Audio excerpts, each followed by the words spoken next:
অবন্তী নগরে রাজা ইন্দ্রদম্ভ তার রানী গণ্ডিচা। তো এই রাজা বললেন, আমি অনেক রাজ্য সুভোগ করেছি, অনেক প্রজা শাসন করেছি, প্রজা পালন করেছি, কিন্তু আমার মনুষ্য জন্মটা বিফলে গেল, আমার কৃষ্ণ ভজনই হলো না। তাই আমি কৃষ্ণ ভজন করতে চাই। রাজার মনে বাসনা জাগল।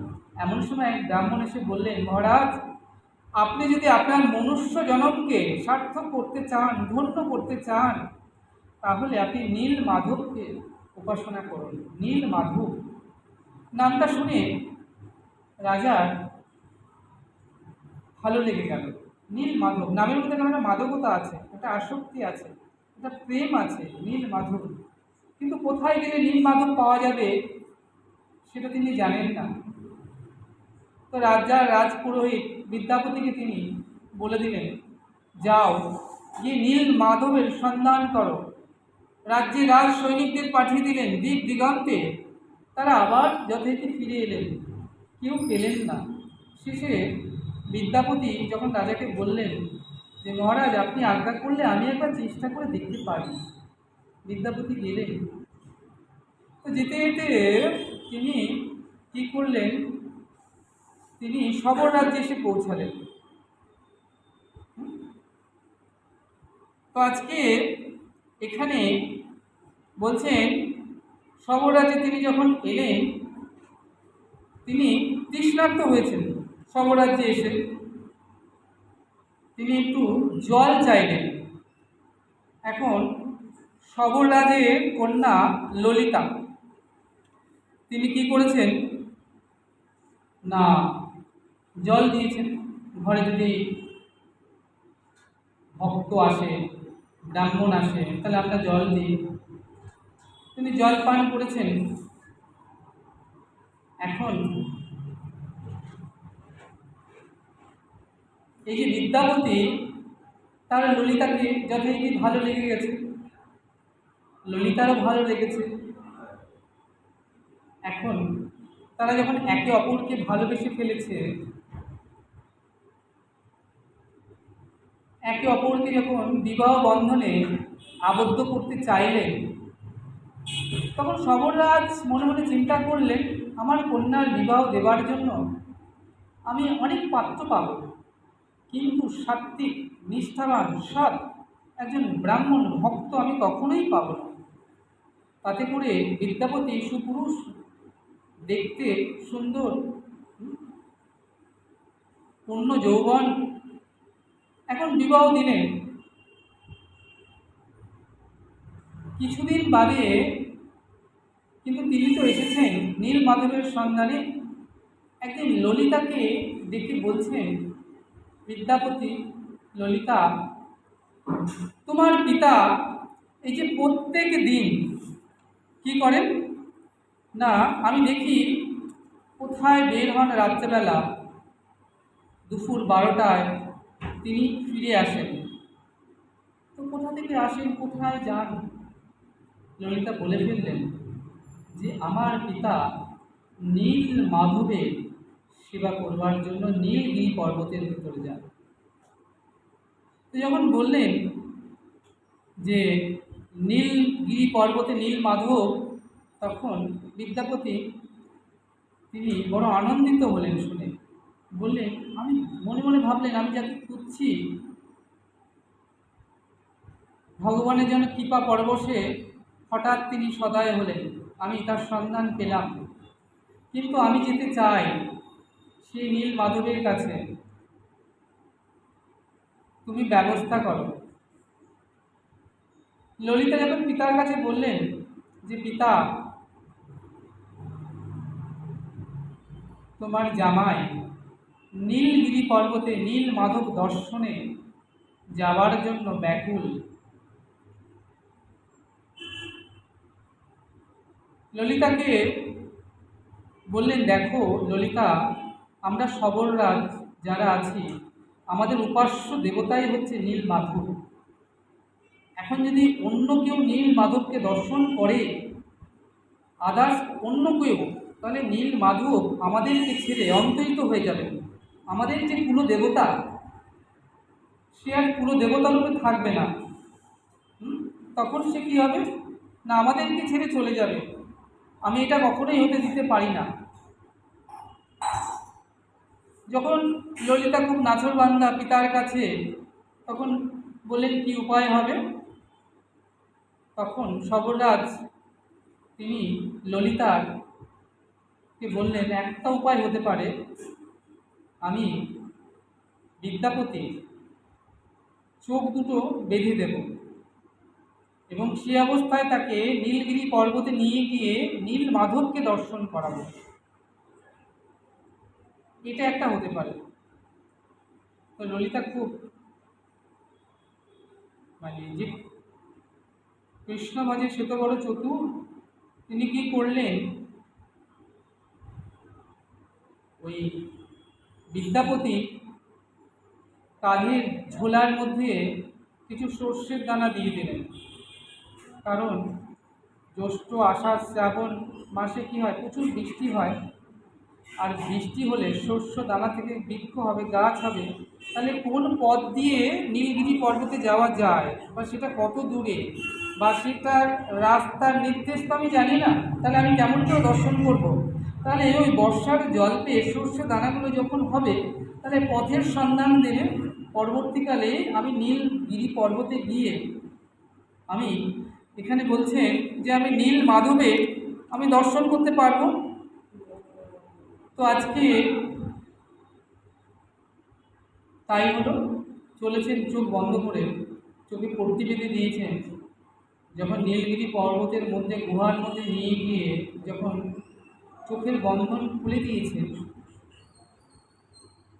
তখন বিদ্যাপতি দেখছেন কি অপরূপ, যে গোলক উজ্জ্বল সে রূপ, কি জ্যোতি নীল মাধবে, হ্যাঁ, রসোজ্জ্বল বিগ্রহ দেখে তিনি বিগলিত হয়ে গেলেন। দর্শন করে তিনি চলে এসেছিলেন।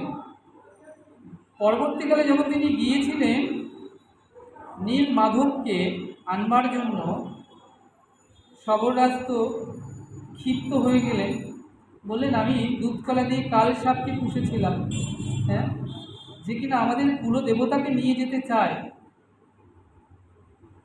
যখন বিদ্যাপতি পরবর্তীতে যখন এলেন আবার নীলগিরি পর্বতে, তখন দৈববাণী শুনতে পেলেন, যেন নীল মাধব জগন্নাথ দৈববাণীতে বলছেন বিদ্যাপতিকে, তুমি যাও গিয়ে মহারাজ ইন্দ্রদমকে, হ্যাঁ, নীল মাধবের সন্ধানটি জানাও।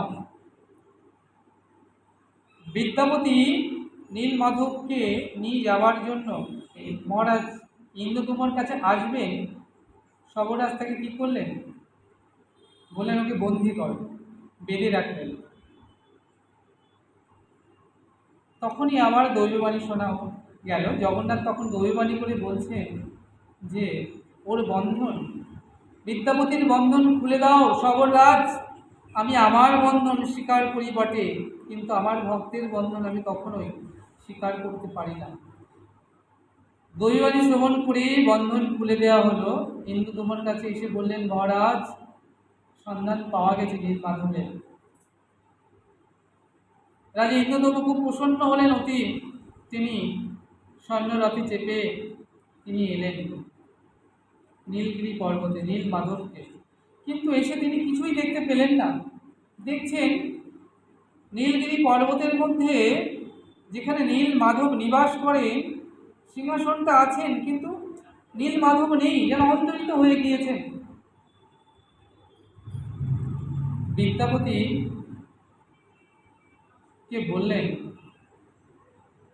ইন্দ্রদম্য যে আমার মনে হয় সবররাজ তিনি নিশ্চয়ই আমরা আসব জেনে আগের থেকে নীল মাধবকে কোথাও গোপনে সরিয়ে দিয়েছেন। এখন সবররাজকে বন্দি করতে হবে, তাহলে নীল মাধবকে হয়তো উদ্ধার করতে পারবে। এমন সময় জগন্নাথ দৈববাণী করে বললেন, মহারাজ ইন্দ্রদৌম, তুমি তোমার এই জড় নয়ন দিয়ে আমাকে দর্শন করতে পারবে না। যদি তুমি আমাকে দর্শন করতে চাও একান্তভাবে, তাহলে আমাকে দারু ব্রহ্মরূপে আমাকে তুমি দর্শন করতে পারবে। ওই দারু ব্রহ্মের মধ্যেই আমি প্রবিষ্ট থাকব। নীল মাধব দারু ব্রহ্মের মধ্যেই আমাকে তুমি প্রকৃত দর্শন করতে পারবে। এখন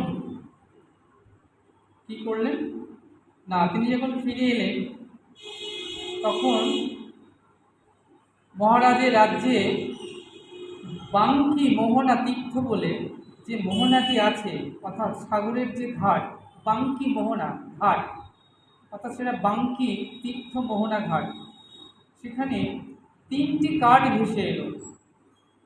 এবং যে কাঠ বলেছিলাম আগেই, যে জগন্নাথ তৈরি হবে যে কাঠ, সেটা কৃষ্ণবর্ণ হতে হবে এবং ওই কাঠের বয়স 100 বৎসর হতে হবে, তাতে শঙ্খ চক্র গদা পদ্ম থাকতে হবে। হ্যাঁ, তেমনি করে বলদেবের যে কাঠ, সেটাও হল চিহ্ন থাকতে হবে এবং সেটা শ্বেত বর্ণের হতে হবে। সুভদ্রার সেটা পীত বর্ণের হতে হবে। সেই কাঠ যখন ভেসে এলো, কিন্তু কেউ কাঠ তুলতে পারছে না। সপ্ত হাতি দ্বারাও কাঠ যখন তুলতে পারছেন না, তখন জগন্নাথ দৈববাণী করে বললেন, হে রাজা, তুমি শত হাতি দিয়ে আনলেও এই কাঠ তুলতে পারবে না। তুমি যাও সবরাজের কাছে, তার কাছে গিয়ে মিনতি করো, তোমার মাথাটা তার চরণে অবনত করো, তাকে সমাদরে তোমার রাজ্যে নিয়ে এসো। যদি তুমি নিয়ে আসতে পারো, তিনি সম্মত হন, অনুমতি দেন, তাহলেই কাঠ সোলার ন্যায় হালকা হয়ে যাবে। তো আজকে মহারাজ ইন্দ্রদম্ভ সবরাজকে নিয়ে এলেন। কাঠও যখন হালকা হয়ে গেল সোলার মতো, সেই কাঠ থেকে বিগ্রহ নির্মাণ করবেন। কে বিগ্রহ নির্মাণ করবে? এমন সময় এক ব্রাহ্মণ এলেন, নাম মহারানা নামধারী, বিগ্রহ নির্মাণ করার জন্য। কেউ কেউ বলছেন যে সেখানে বিশ্বকর্মাও এসে বিগ্রহ নির্মাণ করেছিলেন। দেখো, এক একজনের এক এক মত। বিশ্বকর্মাকে সৃষ্টি করেছেন আমার জগন্নাথ, তাহলে বিশ্বকর্মার শক্তি নাই আমার প্রভুকে সৃষ্টি করার। বিশ্বকর্মাকে জগন্নাথ সৃষ্টি করেছেন এই জগতে, তার শক্তি কখনোই নেই তিনি জগন্নাথ জগতের নাথকে সৃষ্টি করেন। তাই মহারানা নামধারী যে ব্রাহ্মণ বলেন, তার মধ্যেই প্রভু সাক্ষাৎ ব্রাহ্মণ স্বরূপে এলেন।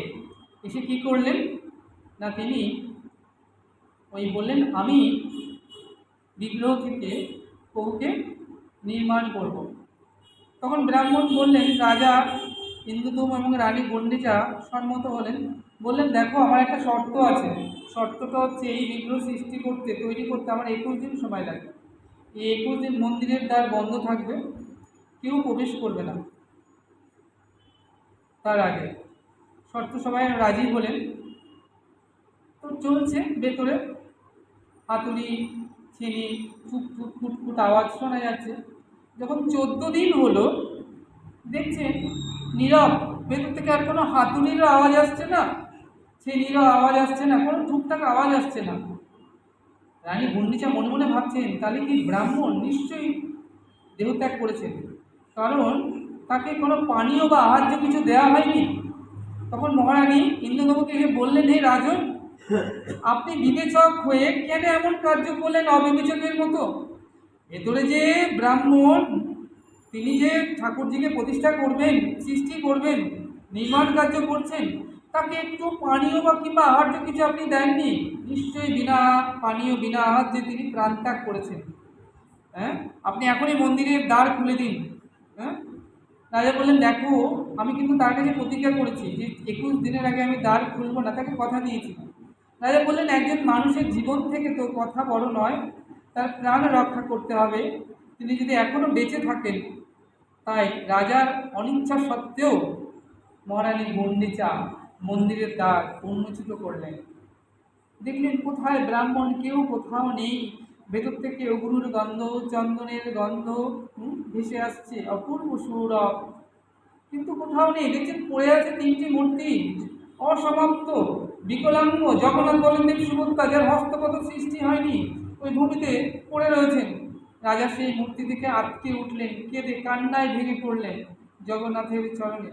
হ্যাঁ, এইভাবে রাজা আহার্য খাবার ক্ষুধা তৃষ্ণা ত্যাগ করে দেখতে দেখতে সপ্তম দিন ধরে জগন্নাথের চরণে কাঁদলেন। এ কি হয়ে গেল, কেন দ্বার খোলা হলো? এমন সময় অষ্টম দিনের দিন জগন্নাথ দৈববাণী করলেন, রাজা, তুমি আমার এই রূপের মহিমা জানো না, আমার এই রূপের তত্ত্ব জানো না। হ্যাঁ, এই যে রূপ দেখছো না, এটা রাধা প্রেমের পরিণতি, তাই তো হয়েছে দেহের এই গতি।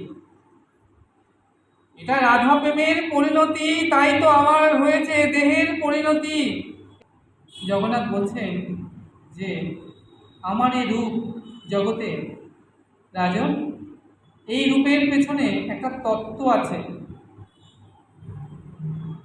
দ্বারকায় কৃষ্ণ ভগবান যখন রাজা হলেন, রোহিণী মাতা, রোহিণী নন্দন বলরাম, তাহলে বলরামের মাতা রোহিণী। তো এখন দেখো, বৃন্দাবনে একা রাধা, আর দ্বারকায় 8জন প্রধানা মহিষী, আর তার রোহিণী মাতাকে তারা ঘিরে ধরলেন। কেন? বললেন, দেখো, আমাদের প্রাণনাথ ঘুমের ঘোরেও রাধা রাধা বলে আটকে ওঠেন, এখনো কম্পিত হয়।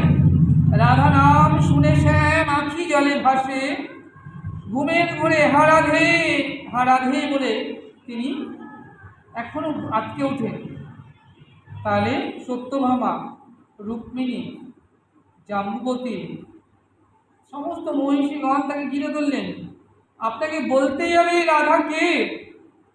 আমরা এত গোপিনী, এত মহিষী, আমরা তাকে, আমাদের প্রাণনাথকে এত ভালোবাসি, এত আদর করি, এত যত্ন করি, সোহাগ করি, তাকে ভালোবাসায় ভরিয়ে রাখি, কিন্তু তবুও গোবিন্দ আমাদের বধূ ঘুমের মধ্যে রাধা নাম শুনে শ্যাম আঁখি জলে ভাসে, কেন সে এত কাঁদে, কেন আটকে আটকে ওঠে? কে রাধা, আপনাকে বলতেই হবে।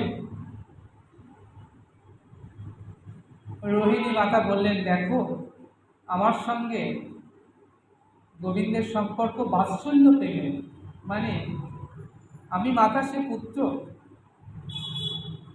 তোমাদের সঙ্গে মধুর প্রেম, আর যার নাম তোমরা বললে রাধা, তার সঙ্গে অতি মধুর প্রেম। তো এখন আমি মাতা হয়ে মধুর প্রেমের মধ্যে কেমন করে প্রবেশ করব, কেমন করে সে কথা বলবো? বললেন, না, আপনাকে আমরা ছাড়বই না, আপনাকে বলতেই হবে কে রাধা, আর কেনই বা গোবিন্দের এই পরিণতি, কেন বা তিনি এমন করে ক্রন্দন করে রাত ভোর। যখন বললেন, রোহিণী মাতা কি করলেন? বললেন, আচ্ছা, আমি বলতে পারি, কিন্তু কৃষ্ণ কথা যখন আলাপন হবে, কৃষ্ণ কথা, কৃষ্ণ শব্দের অর্থ সর্বাকর্ষণ। কৃষ্ণ শুধু সর্বাকর্ষণ না, জগৎকে আকর্ষণ করে না, কৃষ্ণ নিজে, কৃষ্ণ কথা কৃষ্ণকে আকর্ষণ করে নিয়ে আসে। যেখানেই থাক তাকে আকর্ষণ করে এখানে নিয়ে আসবে, এই স্থানে নিয়ে আসবে। তাহলে কি হবে? তাহলে দ্বার রাখতে হবে। সুভদ্রাকে দ্বারে রাখলেন, দ্বার করিয়ে, যে কেউ যেন ভেতরে না প্রবেশ করতে পারে যতক্ষণ কৃষ্ণ কথা আলাপন হবে। তাহলে যতক্ষণ কৃষ্ণ কথা আলাপন হবে, সুভদ্রা দাঁড়িয়ে থাকলেন এবং বলছেন, রোহিণী বৃন্দাবনের কথা, বোঝো গোপীদের কথা, হ্যাঁ, রাধা প্রেমময়ী রাধারানীর কথা। রাধারানী কেঁদে কেঁদে বলছেন, কী কাজ, কেন, কি বলছেন? না সখীরে, আমার তো কৃষ্ণ ভজনই হলো না, আমার এই জনম বিফলে গেল। হ্যাঁ, আমার তো কৃষ্ণ ভজনই হলো না, আমি বৃন্দাবনে জনম পেলাম বটে, কিন্তু আমার গোবিন্দ ভজনই হলো না। সেই বিরহের কথা, গোপিনীর কথা, বৃন্দাবনে সেই মধুর রসের কথা যখন বলছেন, কৃষ্ণ থাকতে পারছেন না, কারণ কৃষ্ণের কথা কৃষ্ণকে কর্ষণ করে নিয়ে আসছে। আজ ভালো লাগছে না, আর দ্বারকাধীশ, দ্বারকা রাজ সিংহাসনে বসে মন করে চঞ্চল হয়েছেন, ওই কথাটাকে আকর্ষণ করছেন। তিনি ছুটতে ছুটতে আসছেন, ছুটতে ছুটতে তিনি চলে এলেন। বোন দাঁড়িতে আছে, বললেন, দাদা, তুমি ভেতরে প্রবেশ করতে পারবে না, ভেতরে হরিকথা হচ্ছে, তুমি এখানে আমার পাশে এসে দাঁড়াও। গোবিন্দ দাঁড়ালেন। গোবিন্দকে আসতে থেকে, কানাইকে আসতে থেকে বলাই তড়িঘড়ি ছুটে আসছেন কানাইয়ের পিছু পিছু। না জানি গোবিন্দ সব রাজকার্য ফেলে রেখে অত জোরে ছুটে আসছেন হন্তদন্ত হয়ে, না জানি কি অঘটন ঘটেছে রাত রাত অন্তর্মহলে। তাহলে অন্তর্মহলে যদি কোনো অঘটন ঘটে থাকে, তাই পিছু পিছু বলরামও আসছেন। বলরাম যখন এলেন, সুভদ্রা বললেন, দাদা ভাই তুমিও ভেতরে প্রবেশ করতে পারবে না, তুমি পাশে এসে আমার পাশে এসে দাঁড়াও। দাঁড়িয়েছে, আর ভেতরে যখন রোহিণী মাতা সেই প্রণয়ের কথা বলছেন, রাধা প্রেমের কথা বলছেন, গোপিনীদের কথা বলছেন, কৃষ্ণ প্রেমের বিরহের কথা বলছেন, রাধা প্রেমের বিরহের কথা বলছেন। আর সেই কথা কি করেন, কৃষ্ণ কথা শুধু শিলাকে বিগলিত করে না, গোবিন্দ কথা গোবিন্দকেও গলিয়ে দেয়। যখন কথা বলছেন তখন জগন্নাথকেও গলিয়ে দিচ্ছে, অর্থাৎ গোবিন্দ বিগলিত হয়ে যাচ্ছেন কৃষ্ণ কথায়, গলছে, হাত গলে যাচ্ছে, পা গলে যাচ্ছে, চোখগুলো গলে গলে বিস্ফোরিত হয়ে যাচ্ছে। হ্যাঁ, তাহলে যখন যতক্ষণ কথা হচ্ছিল জগন্নাথ গলছিল, জগতের নাথকেও গলিয়ে দিল। কথা হচ্ছিল জগন্নাথ গলছিল, জগন্নাথ গলছে, কথা হচ্ছে, কথা হচ্ছে, জগন্নাথ গলছে, আর জগন্নাথের পরস্পরে বলরাম সুভদ্রা তারাও বলছেন, কিন্তু গলে গলে শেষ হয়ে গেলেন না। শেষ যখন কথা থেমে গেল তখন আবার শক্ত হয়ে গেলেন। এমন সময় দেবর্ষী নাথ সেখানে সেই স্থানে এলেন, এসে বললেন, প্রভু একই রূপ তোমার, এত বিস্ফোরিত চোখ, হস্তপদ সব গলে বিগলিত হয়ে গেছে, তোমার একই রূপ। গোবিন্দ বললেন, দেবর্ষী পাদ, এ আমার রাধা প্রেমের পরিণতি। রাধা প্রেম সংসারে সকলকে বিগলিত করে, আমি গোবিন্দ আমাকে পর্যন্ত বিগলিত করে দিয়েছে। আমি জগতের নাথ, জগন্নাথ, জগতের নাথ শব্দের স্বামী, অর্থাৎ প্রভু, মালিক। তাহলে আমাকে পর্যন্ত যে প্রেম বিগলিত করে দেয়। হ্যাঁ, দেবর্ষী পাদকে বলেন, দেবর্ষী তুমি আমাকে এরূপ দর্শন করলে, আর কেউ দর্শন করতে পারলো না। আমি এরূপেই যুগে, পরবর্তী যুগে আমি এরূপেই আবির্ভূত হব, এরূপেই আমাকে সকল ভক্তরা দর্শন করবে। হ্যাঁ, এই দারুব্রহ্ম রূপের মধ্যে আমি প্রবিষ্ট থাকব। তাই কি হলো, এই যে জগন্নাথের যে রূপ, সাক্ষাৎ গোবিন্দ অর্থাৎ কৃষ্ণ, তাহলে দারুর মধ্যেই জগন্নাথ প্রবিষ্ট হলেন, এবং মহারাজ ইন্দ্রদৌম ওই জগন্নাথ দারু ব্রহ্মের মধ্যেই জগন্নাথকে দর্শন করলেন, অর্থাৎ নীল মাধবকে দর্শন করলেন। নীল মাধব, নীল শব্দে নীলনাথ অর্থাৎ জগন্নাথ, মা শব্দে ভক্তি সুভদ্রা মহারানী, জগন্নাথকে কৃষ্ণ, নীল শব্দে নীলনাথ, আর মা শব্দে ভক্তি বা শক্তি সুভদ্রা মহারানী, আর ভব শব্দে শেখ বলরাম। তাহলে কি বললেন, কৃষ্ণ, মাঝে ভক্তি, আর শেষে বলরাম। এই হচ্ছে নীল মাধব। নীল মাধবের মধ্যে জগন্নাথ, বলদেব, সুভদ্রা সবাই রয়েছেন। তার মনোবাসনা পূর্ণ হলো, তার জীবন সার্থক হলো। আমাদের সময় হয়ে গিয়েছে, খুব ছোট করে বললাম, খুবই ছোট করে বললাম। যাই হোক, আজকে মা এখানে ভাগবত কথা আমরা বিশ্রাম রাখছি। একবার প্রেমানন্দ নিতাই গৌর,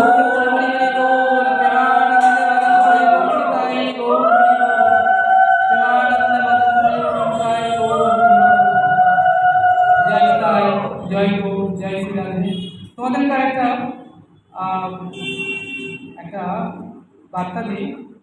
আজকে 5 তারিখ রবিবার, 9 তারিখে দুর্গা মণ্ডপে আবার হরিকথা আছে না? দুর্গা মণ্ডপে রথযাত্রার বাকি যে অংশগুলো রয়েছে, সেই অংশগুলো আমরা, জগন্নাথের অপূর্ব মহিমা রয়েছে, এখনও অনেক মহিমা বাকি আছে, আমরা সেই সকল আস্বাদন করব। যদি তোমরা সময় থাকে, সময় পাও, তাহলে দুর্গা মণ্ডপে এসো, আবার হরিকথা হবে। এই কথা বলে আজকের এখানে হরিকথা, গৌর কথা, রথযাত্রা প্রসঙ্গ আজকে বিশ্রামে রাখছি। জয় নিতাই, জয় গৌর, জয় শ্রী রাধে।